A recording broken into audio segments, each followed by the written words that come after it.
తిరుపతి నుంచి బెంగళూరు మధ్యలో electrical scooters company మా ఫ్రెండ్ ఒకతుంది, ఒక ఆయన ఉంది మోహన్ రెడ్డి అని చెప్పేసి. బాగా ప్రొడక్షన్ అవుతుంది.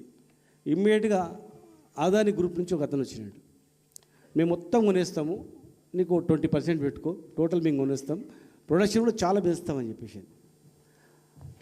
ఎట్లా మాట్లాడుతుంటే ఆయన ఇప్పటివరకు 137 కంపెనీలను టేక్ ఓవర్ చేసినట్ట. అట్లా 20-30 మంది ఉన్నట్ట వాళ్ళకంతా.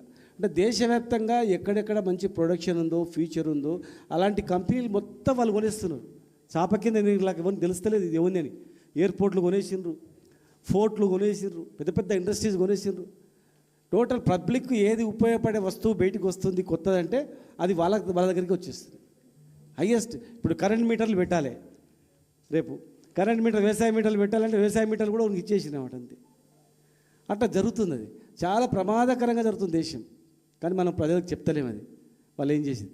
కనుక ఇవాళ మనం గవర్నమెంట్ సెక్టార్లో కొట్లాడితే వచ్చేస్తుంది, అందరికి ఇంప్లిమెంట్ అవుతుంది. కానీ ప్రైవేట్ సెక్టార్లో ఎవరికి ఏమైంది తెలియదు, ఆ కంపెనీల వాళ్ళకే తెలియదు ఎవరున్నారు, ఎంతమంది ఉన్నారు.